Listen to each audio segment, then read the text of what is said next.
এখন মাখবো সাবু মাখা, খাবো, খাবার জন্য মাখবো। একটু বেশি করে ভিজিয়েছিলাম, ভেবেছিলাম ওরা খাবে তাই জন্য, কিন্তু ওরা কেউ খেতে চাইছে না, তাই আমি আমার মতনই মাখছি। এর বেশি এটাই আমার জন্য বেশি।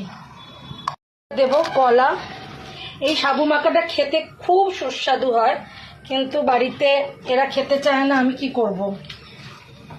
বাবার উপোসের দিন এসে একটু ফল টল খেয়েছি, এবার সাবুটা মেখে খাবো। এবার দিলাম মাখা সন্দেশ, দিলাম নারকোল। বেশি দেব না, রাত হয়ে গেছে তো, অতিরিক্ত নারকোল দেব। দই, যেটাকে আমার মেয়ে ডিপ ফ্রিজে ঢুকিয়ে বানিয়ে দিয়েছে, জমা দই। এবার দিলাম একটুখানি জমা হওয়া দই। এর মধ্যে দেব, চিনি দেব না, চিনি দিয়ে মাখবো না, মাখবো হচ্ছে আখের গুড় দিয়ে। এই যে আখের গুড় আনিয়েছি, এই যে আখের গুড় দিয়ে মাখবো। বিশ্বাস করো বন্ধুরা, এটা খেতে খুব ভালো হয়, ভীষণ ভালো হয়।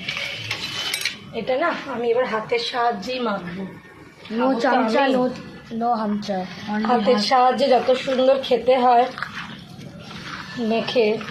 বেস্ট, হাত ইজ বেস্ট। হ্যাঁ শোনো, এবার আমার ছোট ছেলের কথা শোনো। ইস্ট অফ ওয়েস্ট, হাত ইজ বেস্ট, কত কি বলবে।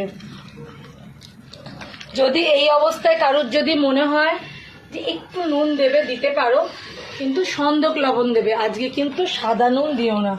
আমার কাছে সন্দক লবণ রেডি করা আছে, আমি ওটা দিলাম না, কেন আমার আর একা খাবো, আমার অত নিয়ে ভাবলে হয় না সন্দক নুন টুন।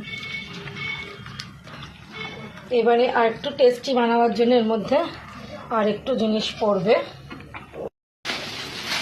এবার দেব এর মধ্যে ওপর থেকে একটু কাজু আর একটু কিশমিশ।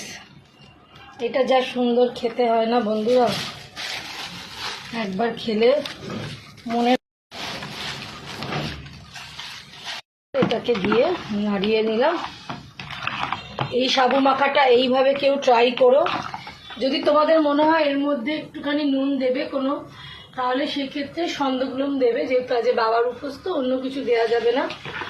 আর এই সারাদিনে উপোসের পর এই খাবো, আজকে তো আগুনের কিছু খাবো না। হ্যাঁ, চা খাই প্রত্যেকবার, আজকে খাইনি, এবারে ইচ্ছা হচ্ছে এইভাবেই করতে। তো ভালো লাগলে আমার ভিডিওটা লাইক করো, কমেন্ট করো, শেয়ার করো। আর হর হর মহাদেব, সকলের সন্তান যেন দুধে ভাতে থাকে, এই প্রার্থনা রইল তোমাদের।